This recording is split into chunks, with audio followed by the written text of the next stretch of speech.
Okay, so we're ready to go. Okay, I will share the slides that we have prepared. Okay, so hi everyone and welcome to day 5 of our GoSTEM program. I hope you guys have all been having a fun and in the educational week. And today we have some wonderful people here from Capgemini to tell you about their careers in IT. So welcome Robin, Sarah, Noelle, and Mary. You guys can start with a brief introduction to yourselves and sharing your presentation if you would like.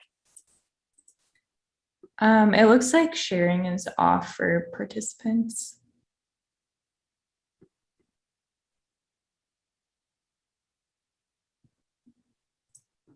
You should have the capability now. Sorry about that. No worries.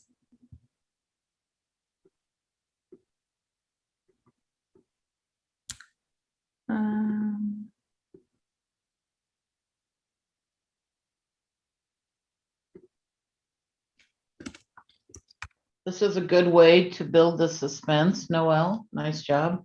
Thank you. Okay, I'm so sorry. I have to drop and rejoin because I had to give Zoom access to my screen. So be right back.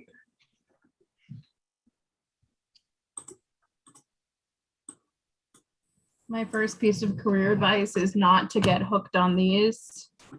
They have 10 calories, but they're really bad for you. So all of you, if you work in STEM, don't drink energy drinks. Don't be like me. That's some free advice for you. That sounds like a public service announcement. I know. Yeah. I didn't listen to it when I was in high school or college, so.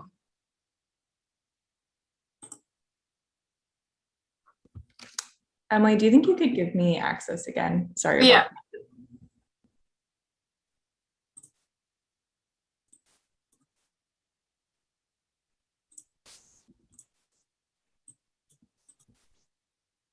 Okay, and then I'll just stop sharing and you should be able to. I just wanted to give the introduction slide for you guys. Gotcha. Okay, after all of that suspense, I will give it over to Robin. Yeah, thank you, Noelle. And thank you to everybody from GoSTEM. Day 5, is this the last day? Is this the day before graduation on this or? Yeah, day 5. Okay. All right. Very good. All right. Yeah. Good afternoon, everybody. And thank you for inviting my colleagues and I in to be part of this. I was very excited and quite flattered that I was asked to come in and speak to you. I'm going to try to be as brief as possible. I know that sounds funny coming from a consultant because we're not known for being brief, but I'm going to do my best here to do that. I want to just tell you briefly about Capgemini. This is not a sales pitch and it's not a public service announcement. It's just about us. I'm frequently asked when I'm on an airplane, what do you do for a living? And I say, I'm an insurance consultant, and that normally ends the conversation. But in those few instances where it doesn't, then I go into a little bit more detail. Capgemini is a company based out of Paris, France. We're French owned. We're exchanged on the Paris Stock Exchange. We got about 270,000 people globally, and we're in 50 countries. We're all about enabling our clients to design and build tomorrow's business, not just fix things that are wrong today, but make things better for tomorrow. There's lots of opportunities with technology, and the whole goal is to boost the client's competitiveness and agility. We consider ourselves a global leader because we have such a large global footprint. So Noelle, let's go to the next slide. I think I've covered who we are. What's our purpose? This is actually really meaningful. I think for a lot of people in this day and age, it's not just about making money, but it's about doing more. Where can you do more?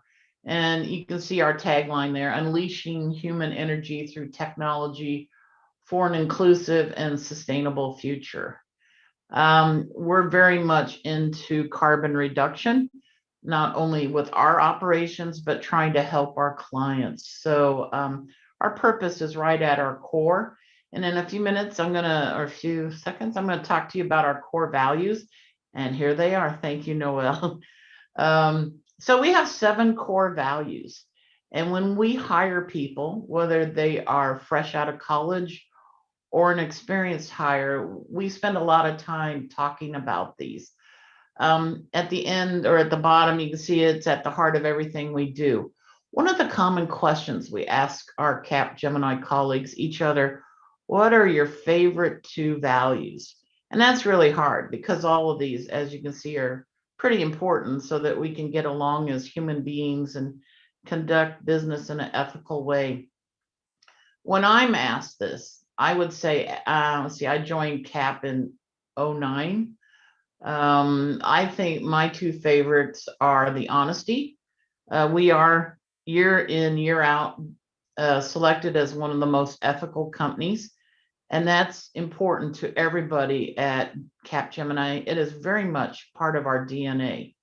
We're ethical and we like to have fun. And so anytime you can have those 2 things in the workplace while you're looking at spreadsheets or writing code or interviewing a client to get their business requirements, those 2 values help. All 7 are important, but it's a common question or a typical question within Capgemini. What are your 2 favorites? So those are mine. So let's go on and just quickly facts and figures. Again, I said we're a Paris-based company, so you can see we do 16 billion a year in euros on revenue, with an operating margin of 11.9%. Pretty good operating margin for those of you that studied some business. We're in nearly 50 countries. I am based in Texas, Austin, Texas, the best city, I think, in Texas. But I was counting up the other day, I have traveled over to 20 different countries. If you would have said to, yes, Austin, Texas. Thanks, Isabella. If you'd asked me when I was 16 and I was trying to get through high school and picking my college, if somebody would have said to a young Robin, you know what, Robin, you're going to go to Australia 12 times during your career. In fact, one of those trips, you're going to go on over to New Zealand. I'd be like, no way, no way. So that's just an example of some of the fun I get to do, also some serious work while there, but Capgemini opened those doors for me. I mentioned earlier, we got 270 people globally, big presence in India, lots of folks that write really good code, do quality assurance, other kinds of testing, provide support for the projects, whether they're in North America, Latin America, Europe, or wherever. So as you can see, it's a very strong international footprint. And I think we got some facts and figures about the practice I'm in. Yeah. So this is almost a plug, so forgive me on this. I belong to the insurance practice. I worked in the insurance industry for 20 some years. I was a vice president of an insurance company. And in 2009, I switched over to consulting, worked for IBM, and then saw the light, went to the promised land of Capgemini. And here's just a glimpse of what we do in insurance consulting. Capgemini works in all industries, banking, retail, government, any type of industry that has a supply chain. We're very much into digital and cloud, all kinds of things we're working on that didn't exist when I first joined CAP.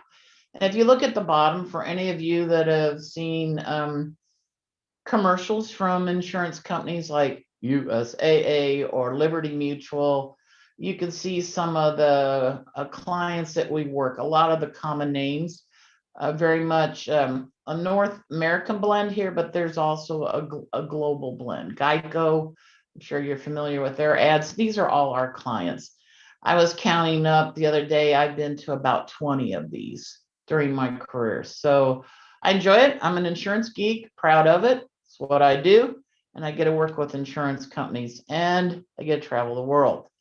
So here's one little story that's actually a great client story. This company in Sweden, well, not company, the National Forest or Forest of Sweden, state-owned, that's the way to put it, was having a spruce bark beetle that was destroying between 3 and 4 million cubic meters of the forest in Sweden. This is bad, and this gets into the whole sustainability piece I was talking about earlier. Sagetti, which is one of the companies under the Capgemini umbrella, was brought in. They used, you can see drones, and you're seeing the video there where they brought the drones in to help identify areas of affected forests, and it was 100% accurate. So now the forest management piece of the government can identify these areas and then attack these nasty beetles that are attacking the trees and stop the spread of spruce bark beetle. Now that's a little different and maybe even more interesting than what I do in insurance consulting, but this gives you an example of the things you can do in consulting through IT work and working with businesses to help make a difference. And then the whole sustainability part I was talking about earlier. So it's all about impact and value. This is one of the more interesting stories, I think, from the Capgemini, I guess, war chest of successful client stories. So Noelle, I believe that's the last slide of the intro. So thank you for putting up with the Capgemini, not a commercial, but just a little bit of info about what we are and what we do. We thought that might help set the stage as we go into the panel discussions. I believe we have introductions next of all the panelists, right? So I'm going to pause, go on mute, and let Sarah talk. Everyone, I'm Sarah. I am a senior consultant at Capgemini within the DCX Interactive practice, where Mary and Danielle, my God, we had a coworker named Danielle who left. Noelle, Noelle are also within that practice. So I joined Capgemini in 2017 after graduating from the University of Michigan. I live in New York City, and outside, I'm currently on our McDonald's account, and I am the account strategy lead.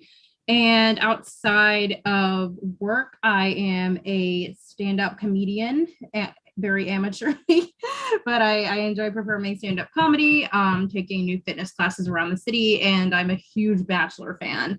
So if anyone wants to talk to me about The Bachelor, I am ready to go. Okay. My name is Noelle. I'm also in the DCX practice alongside Mary and Sarah. I'm currently a UX designer on the Cisco account. So that's like a very tech heavy client, which is really interesting. I'm based in San Francisco and I went to school in Seattle. And then outside of work, I love to spend time with my friends and family. I really like to travel. And I'm also a huge TikTok fanatic, thanks to the pandemic. I am too, but I'm too old to be. Yeah, me too, but what can you do?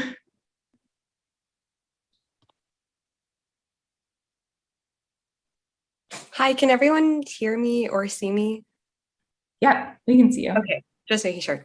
Hi, everyone. I'm Mary. I am within the project that Noelle is in right now in Cisco. I am originally from Chicago, but I'm in San Francisco right now. My hobbies are, I'm also a UX designer, sorry about that. But yeah, I work concurrently with Noelle, discussing projects with the dev team, aligning with stakeholders. I am a huge karaokeer. I'm a foodie, and I am cultivating my indoor plant garden. Half of them are dead, but I am hopeful. So nice to meet everyone. So we're gonna do karaoke together. That is a fact. Yes, Sarah. Last time I did karaoke, I sang Tequila by the Champs, which if you guys aren't aware of the song, it has 3 words and they are spoken. Tequila. Yeah, exactly. My go-to, I'm not gonna lie, is I'm a huge Shrek 2 fan. So I sing the fairy godmother, I need a hero, and I'll be like C minor, put it in C minor, and then I'll just go a little crazy. I love her. She's so camp. Queen. I think, yeah, Mary is really good at karaoke. I can confirm. Not correct, but thank you for the shameless plug.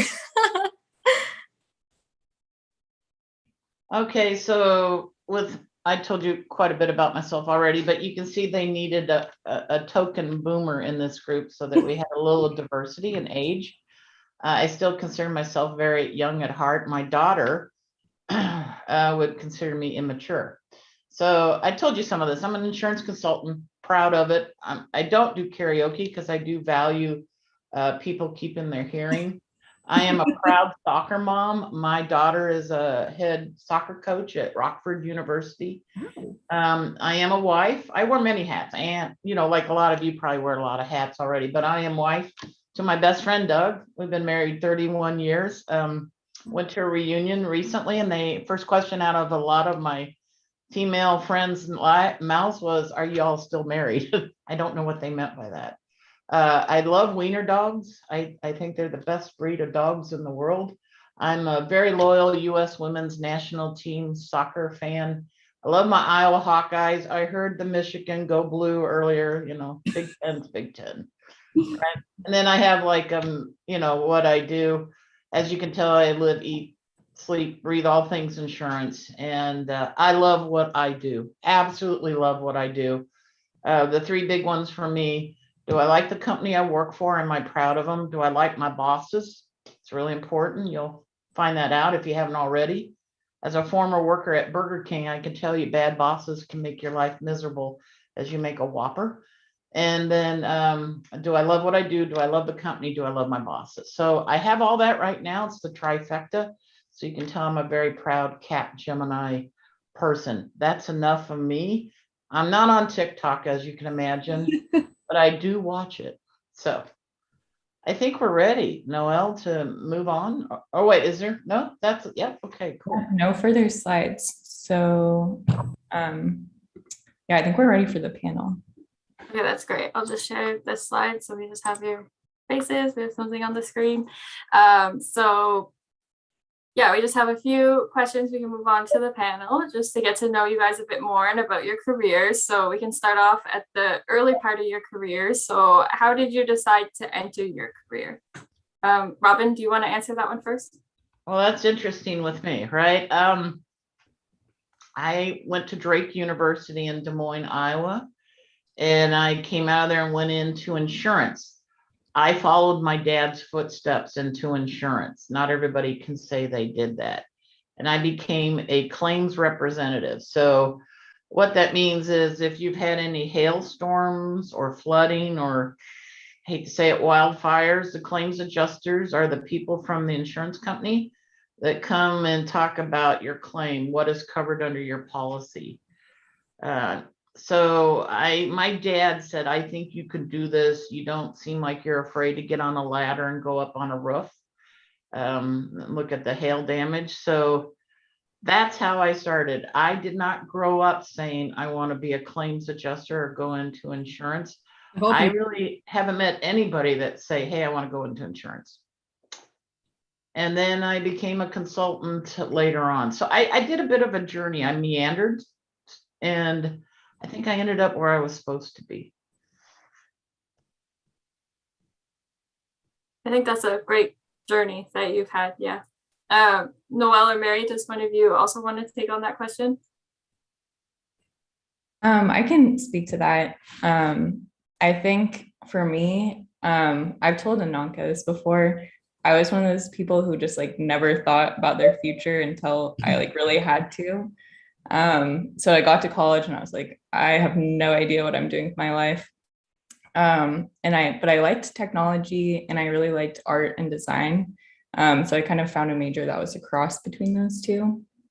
And then when looking for jobs, I don't know, I'm the type of person who likes to do new things a lot and not do the same thing repetitively.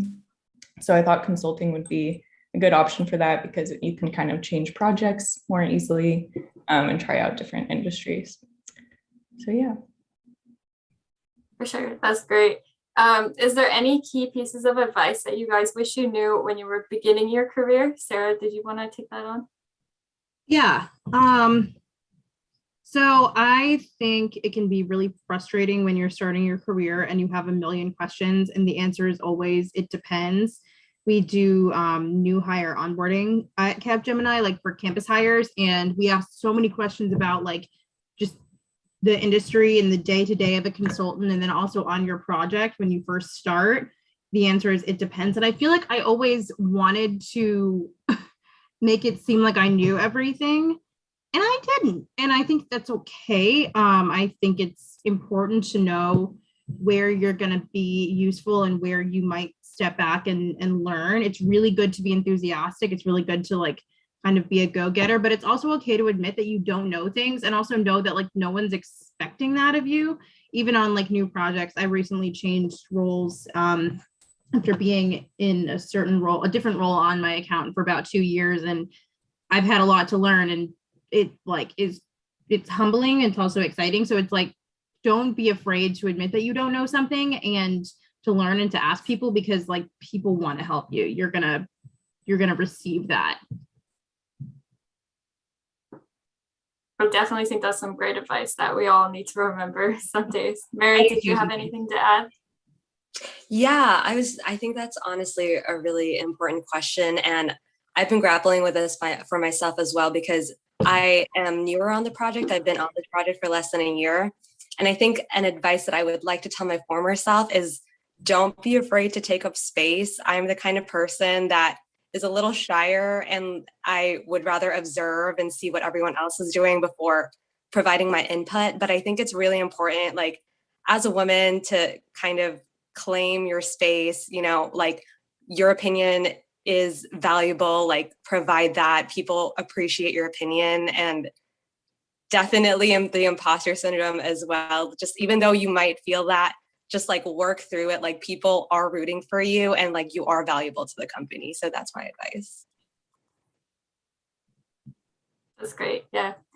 So I know that a lot of the people on our call today, they're a variety of ages. Some of them are trying to apply to universities or select universities, or will be doing that for the next year. So do you have any advice on how you decided which college or university or other schooling that you wanted to pursue? Like anything that kind of made one program sit out in front of another, so that kind of give like a little guide to people who are feeling super unsure right now?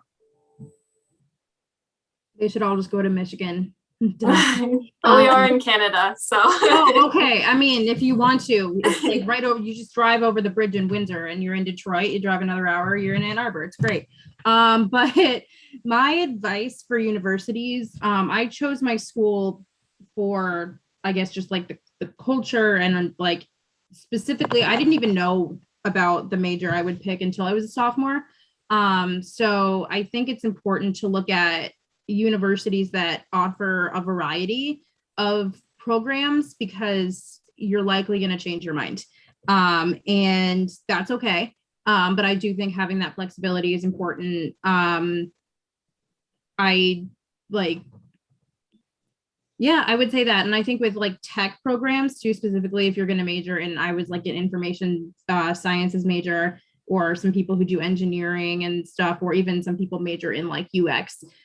Those programs are evolving a lot because of the industry, because tech industry is always changing. So just know that there might be some growing pains in the program, and like it might not look the same for year to year. But I think it's a really exciting place to be too. So I would say when you're looking at a tech program, know that it's going to change.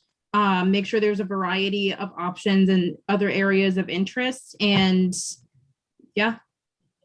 and maybe seem like it'll be a fun place to go.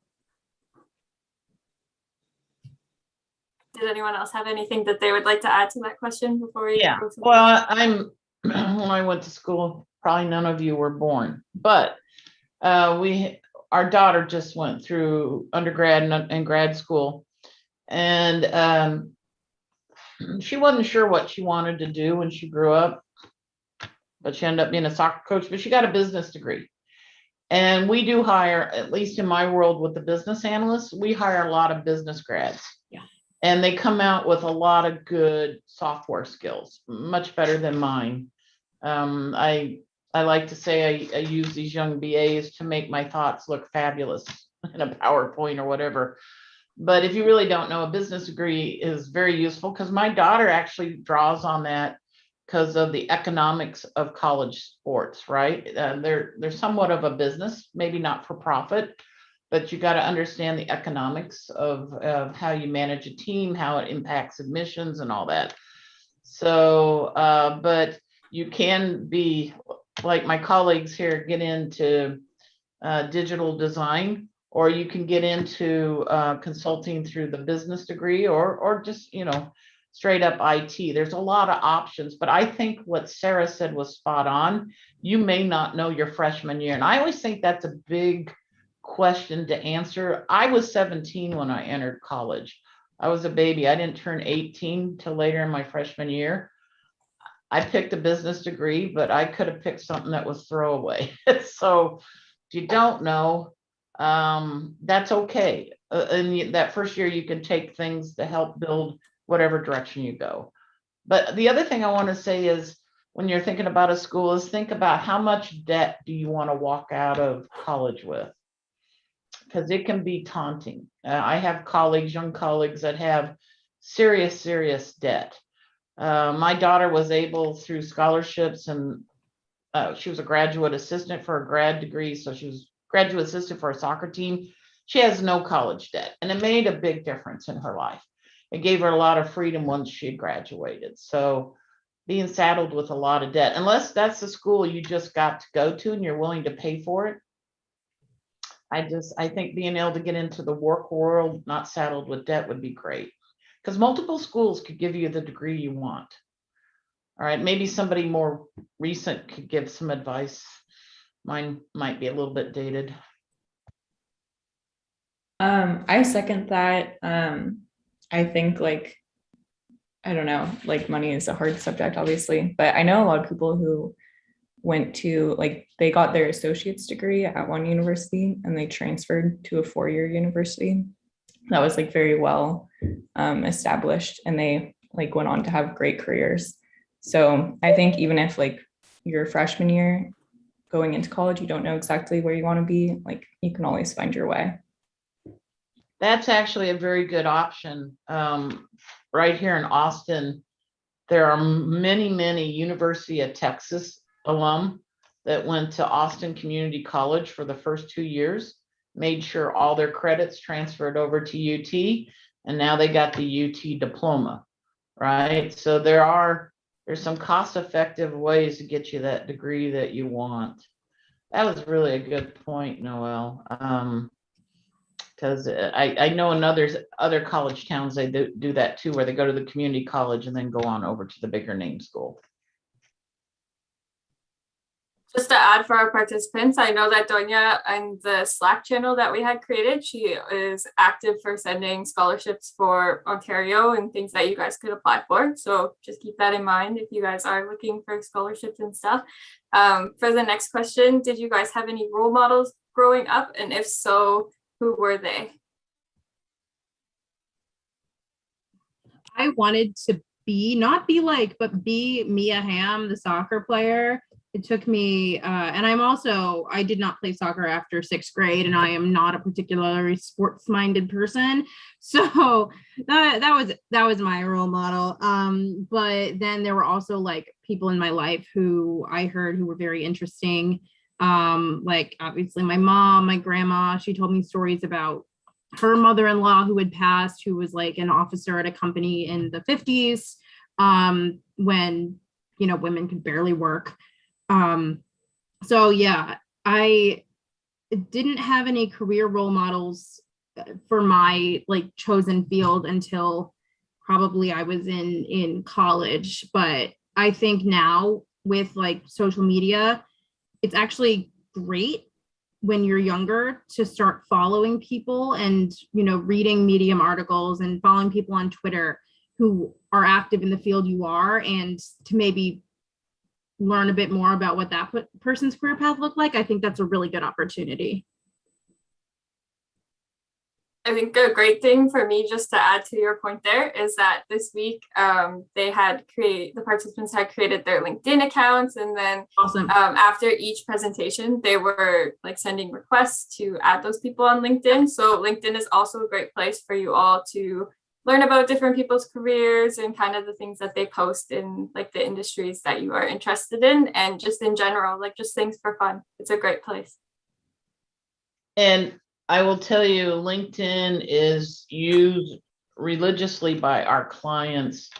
When I'm brought in to do a workshop or a pre-sales meeting with senior level executives, usually C-level executives, they will go in and research me and see if what's on there matches what they heard from me in the session. So, there's all kinds of social media. I'm not an expert on that, but LinkedIn is very much for the job, for the career, and clients look at it. So make it meaningful, make it professional, but I do think it's important.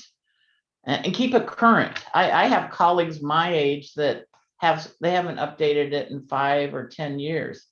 Clients look at that stuff. So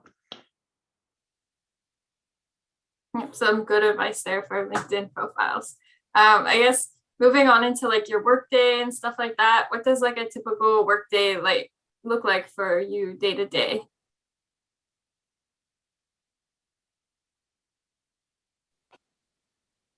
I think we need one of these digital designers, customer experience people to talk about that. I'd like to know about your day, because I can go on and on about what I do, but I think it'd be interesting to hear from you guys' point of view.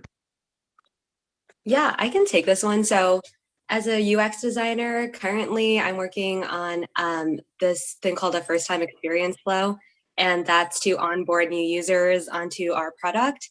And it's a lot of cross collaboration with the dev team, as well as like the marketing and communications team. And it's a lot of back and forth, providing mock-ups, which are essentially the design that the developers are going to follow, having communication with them, whether or not it's even feasible, like if this is a good idea, and then going to like your product owner, which is the person that essentially approves your design. So it's kind of like a whirlwind right now. It's a little busier in the quarter.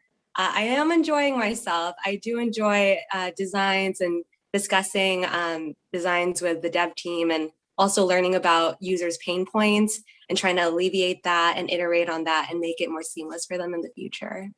If that answered your question, Robin. Yeah, I know. I think that's interesting.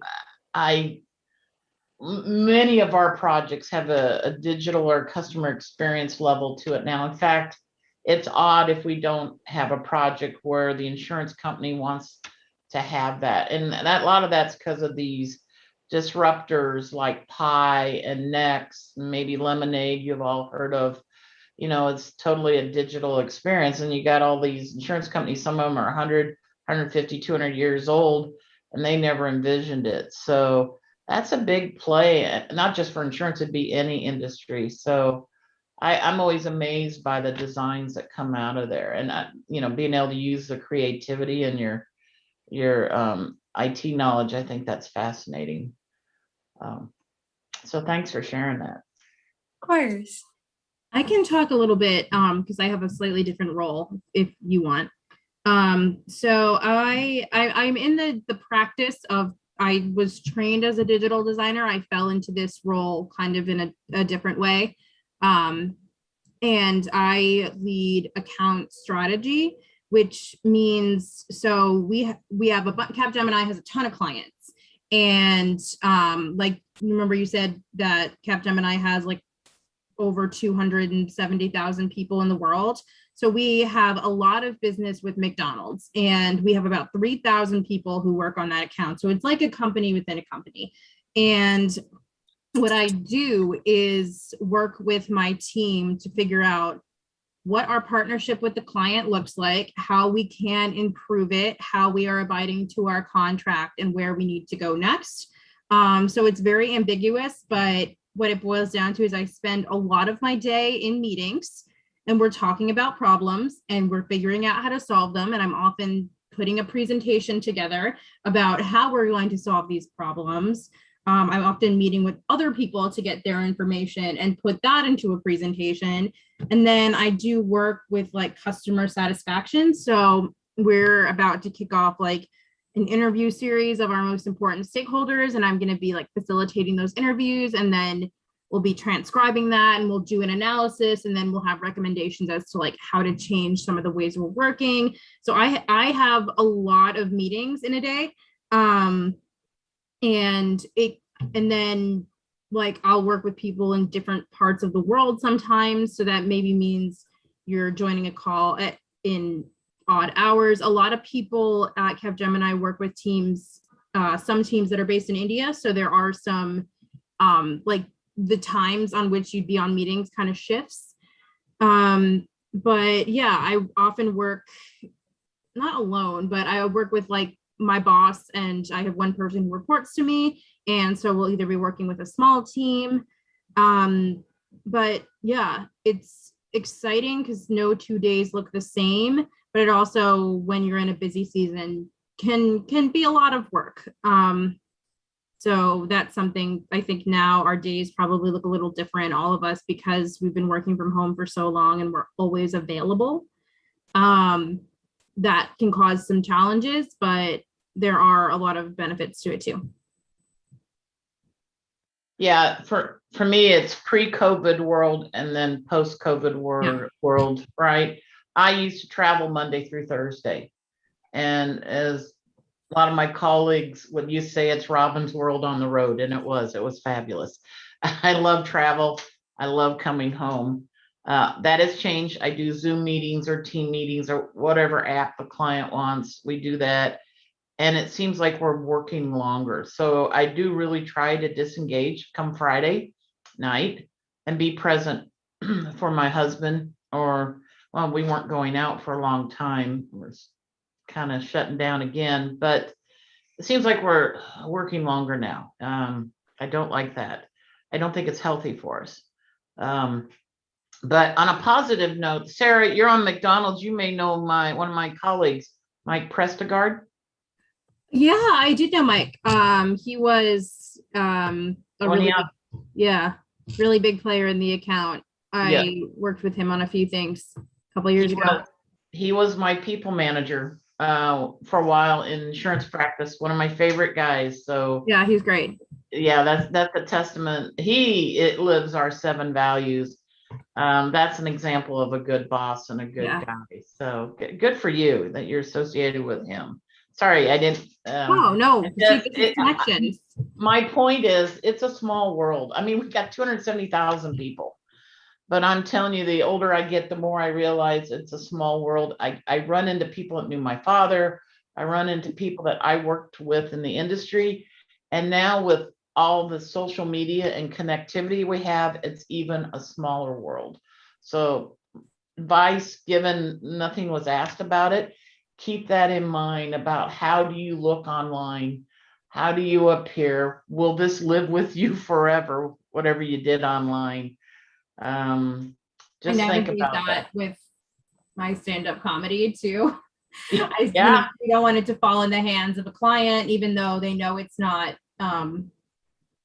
work. Like but it is, you do want to be cautious. And same with social media. I know back in the day, everybody used to say, like, if you post anything on Facebook, people are going to find it and you're never going to get a job. And that's not true.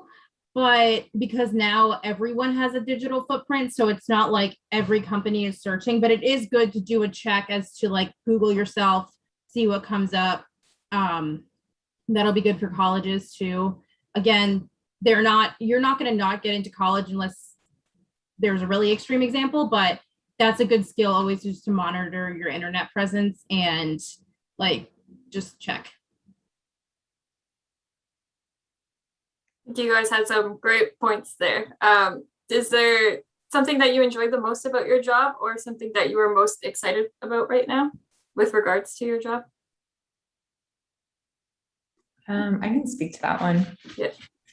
I think that what I enjoy most is just like the autonomy of being able to create something.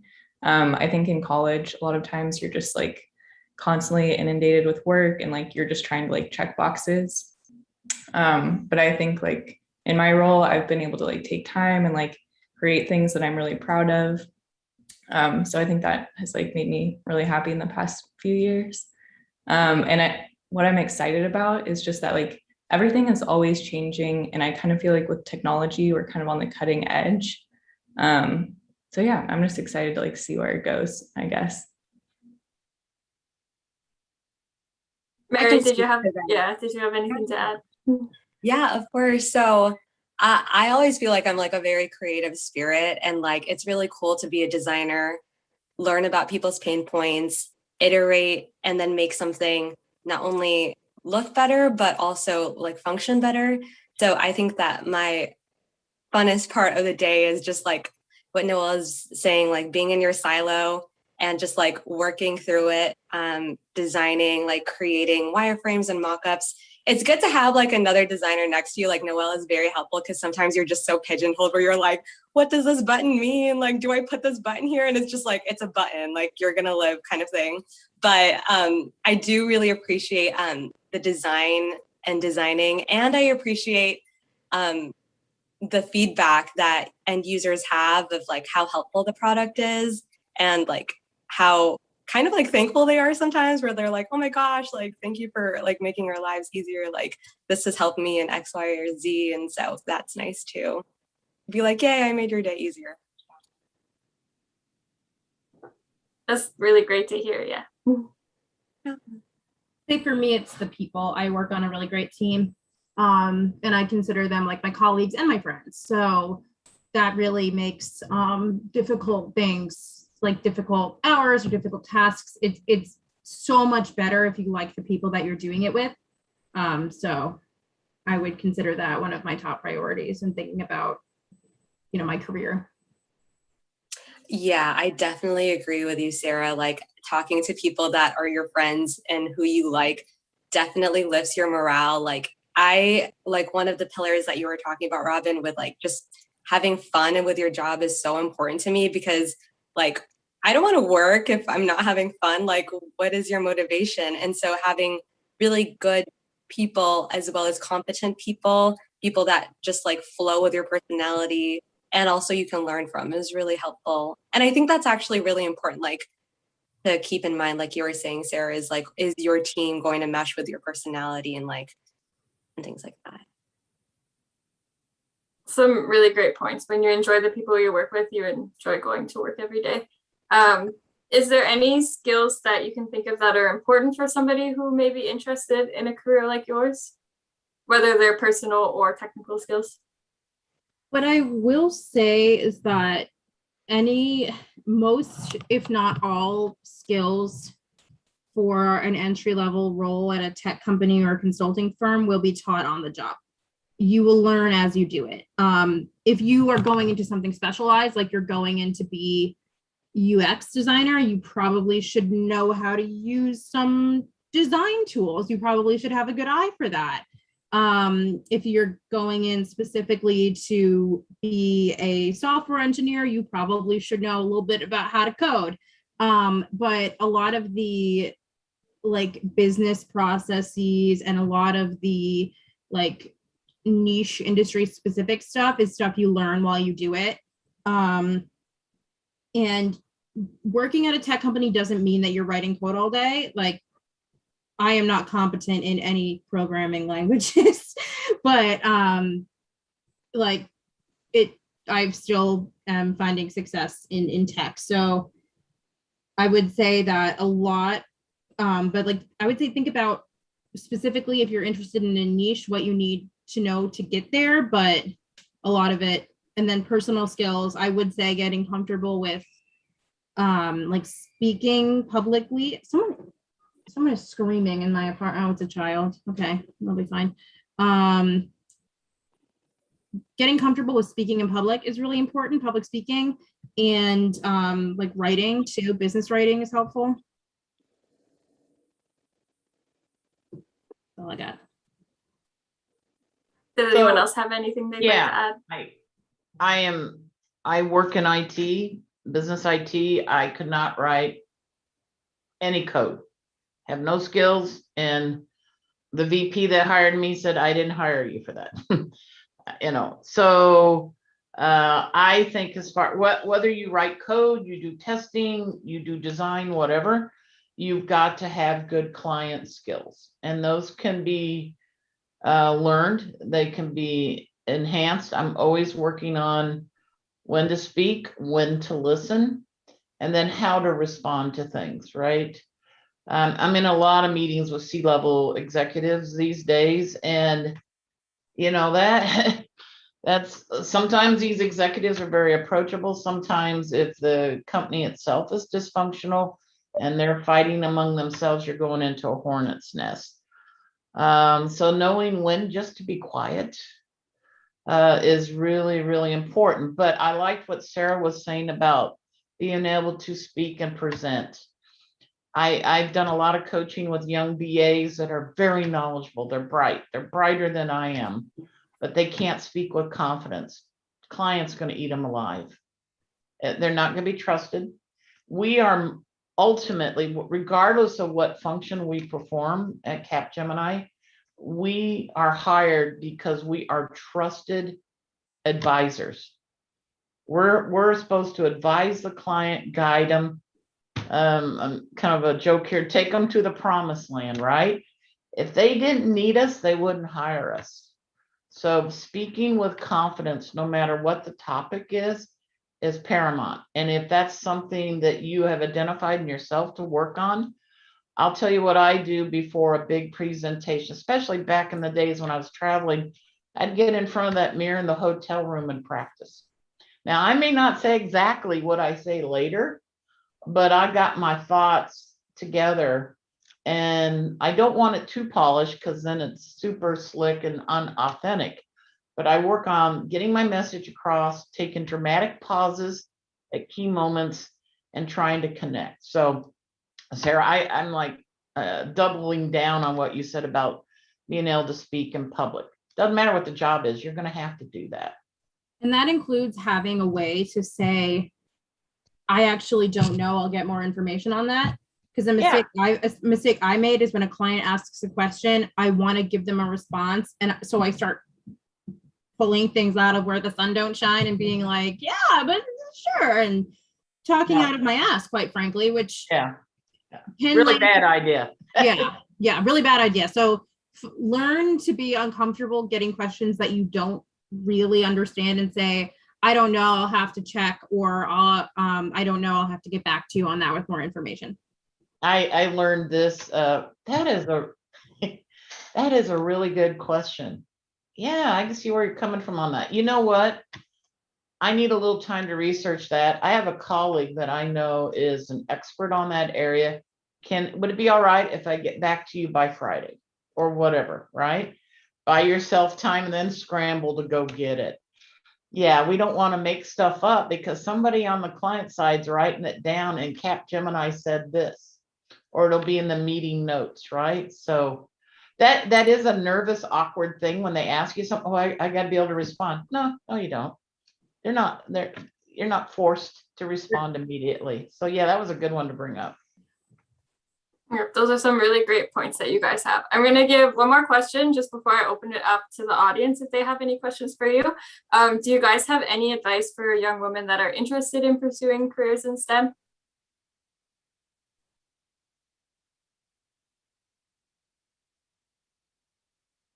I can speak to this one. I guess just like doing research as much as you can. I know Coursera has a ton of free courses that you can take. Even if you don't complete them, just like start them and get an idea of what you like. Also, like if you're interested in a specific field, like data science, software engineering, design, there's like a ton of websites about it.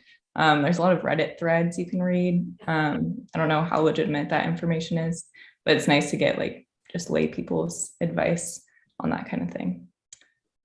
So yeah.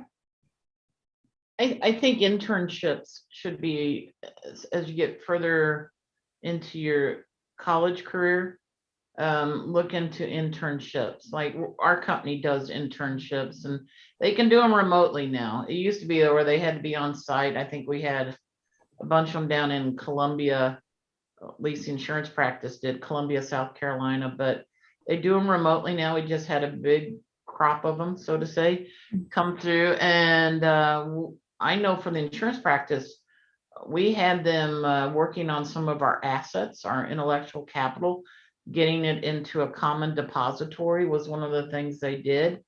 But they also got to meet different managers or members of the management team, and then people closer to their age, give them a little flavor of what it's like. So I think internships are a good way to see where you might end up in the future.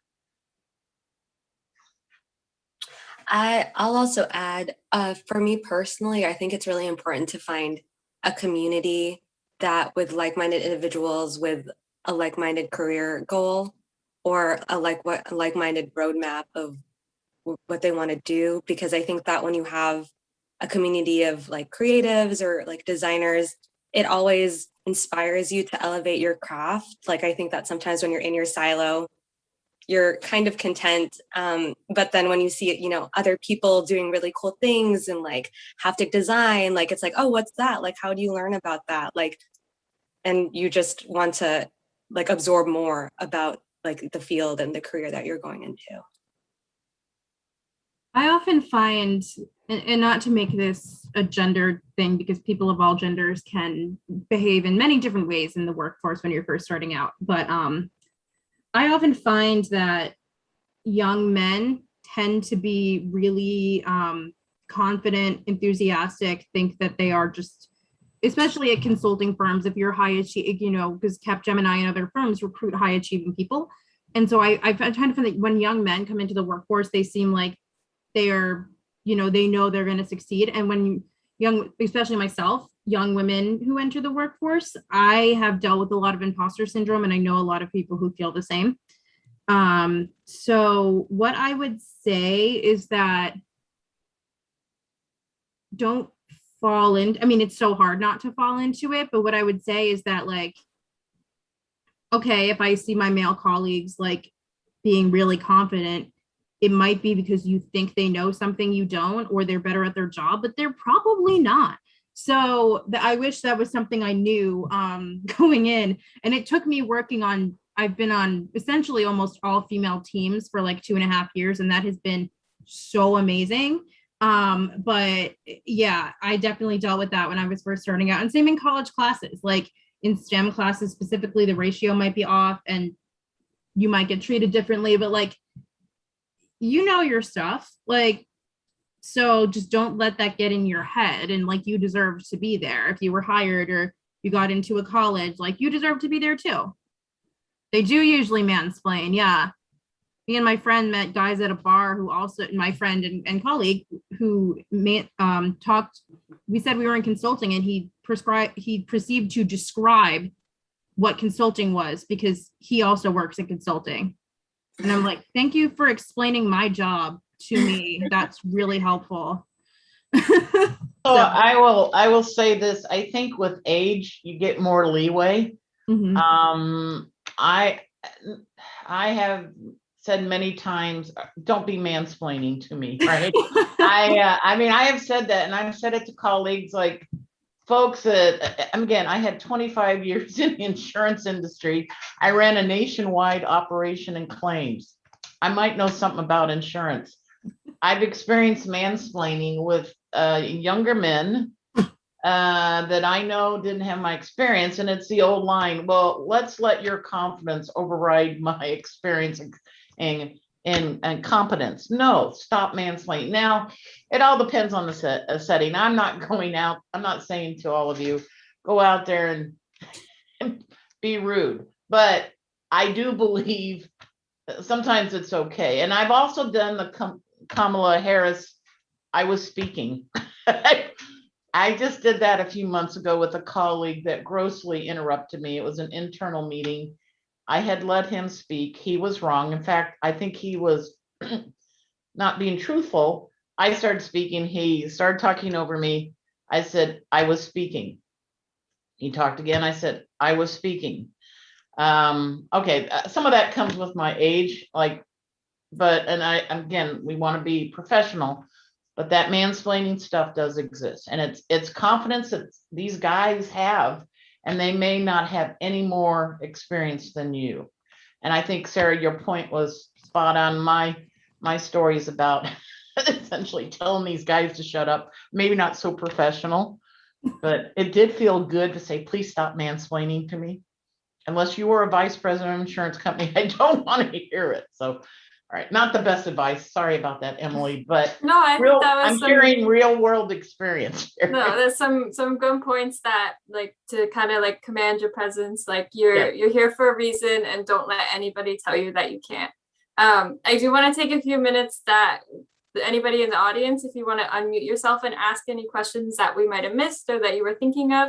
If you don't want to unmute, feel free to type it in the chat box and I can read it out loud for you.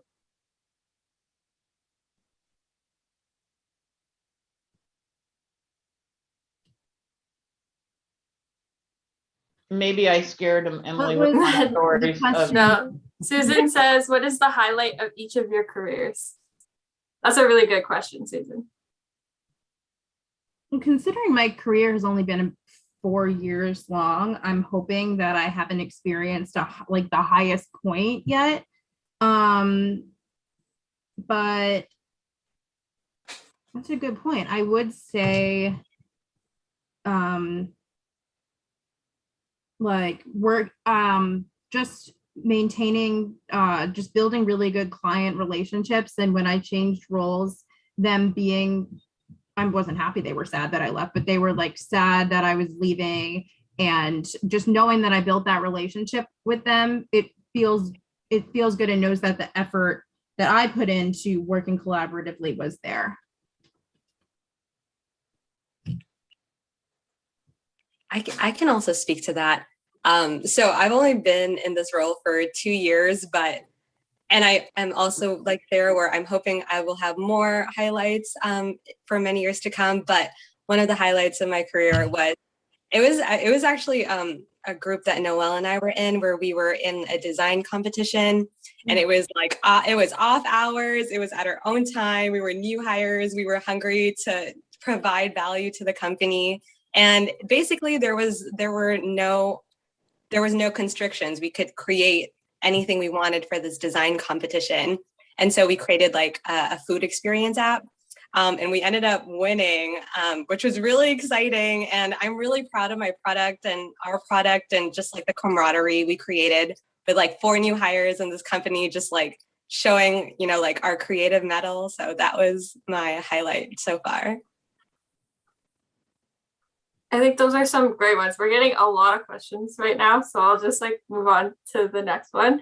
Do you guys have any advice for your 13 to 15-year-old self, that like if you could go back, what would you tell yourself 13 to 15 years old?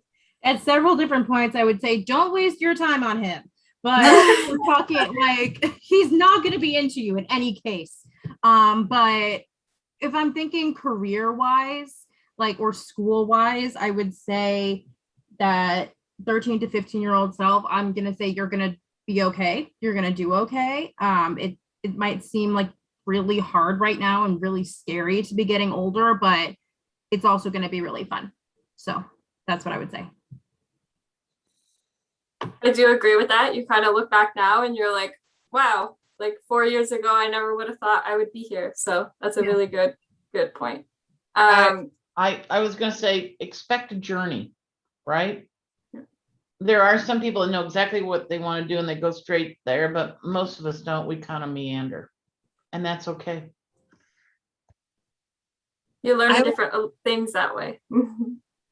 Yeah. And I think I would say for my younger self, like, it's okay not knowing what you want. It's okay not being certain. It's okay not having a decision. Because I think that at that point, I just wanted to be a know-it-all, and I wanted to know everything, and I wanted to like tell people what I knew and tell people I had my life set. Like, I knew what I was doing. I knew when I was getting married, and like that life plan is not accurate. It's just a fantasy. And like, it's okay not knowing and not having a response to everything, and not like having everything so cookie cutter, because that's not accurate.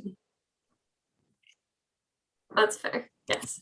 I'll go on to the next one. What would you say you're most thankful for in your career or school or work experiences?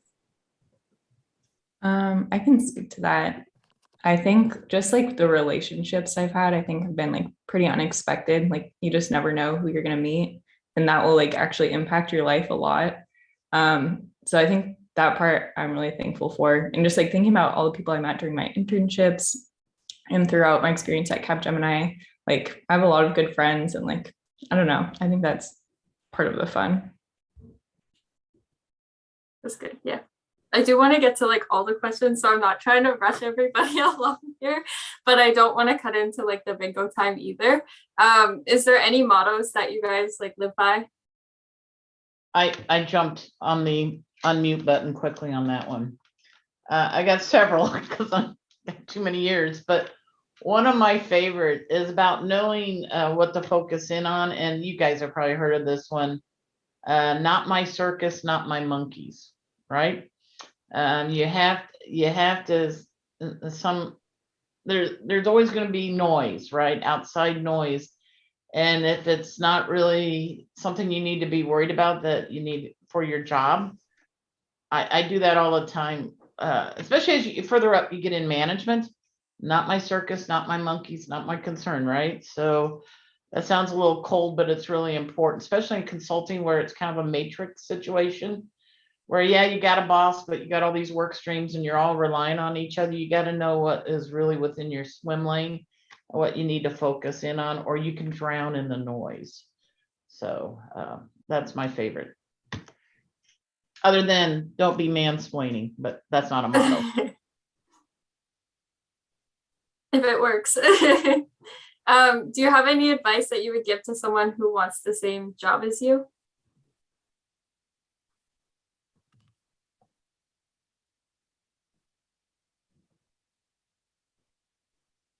I guess that's different for each role. Yeah. But for consulting in general, I think it just like starts in college by like joining clubs. I know there's a lot of consulting clubs that you can join that will do kind of like mock cases, which is like what consultants do essentially. And then internships, going to all the networking events that you can. Yeah, I think college is like a good place to start. Yeah, and I would say learn how to because also like a lot of schools do have consulting clubs and all that, but you might do other extracurriculars. You might play a sport. I like acted in plays and was in a sorority, and I was able to take that experience, figure out what I was learning from it that I could apply to a professional setting, and that actually came across pretty well in interviews. I don't think in Canada you guys have sororities in college, but I was able to talk about how I had a leadership position and I, ran PR and branding for the whole school. And so that was like something I was able to transcribe into how that would help me in digital and help me in front of clients. So know that you're always learning something, and that's something that you could apply one day. And also consulting is very much like if you like expect the unexpected. So I would say like any skill, any opportunity where you learn to kind of adapt to situations will be helpful. I want to put a plug in for networking. Yes. Authentic networking, right? Where you make connections with people and you invest in them and you find out what makes them tick or what they do. I have a vast network at Capgemini. I also have one in the industry.